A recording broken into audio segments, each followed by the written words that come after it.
tumanggap kay Jesus? Sino ang unang tumanggap kay Jesus? Ibig sabihin, kasama niya doon yung mga bulate. Hindi. Si Jesus dito siya nakatira sa womb.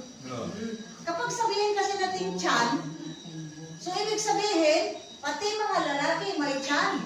Di ba? Pero speaking of womb, kasi ito po yung right term, womb. Okay. Sino ang merong sinapupunan? Lalaki, babae. Palagpakan natin ang mga babae. Ang mga lalaki may tiyan, pero walang sinapupunan. Amen?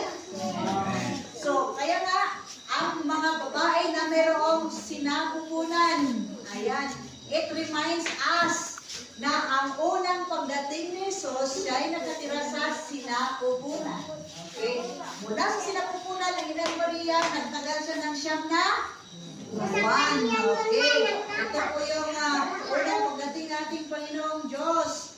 At paano ba niya tinanggap yung hamon? No, ito po yung Annunciation. Okay? Annunciation. Balik na tayo. Sino ang nagbalita kay Maria? Si Angel Gabriel. Meron talaga kayong natutunan sa inyong mga Advent Revelation.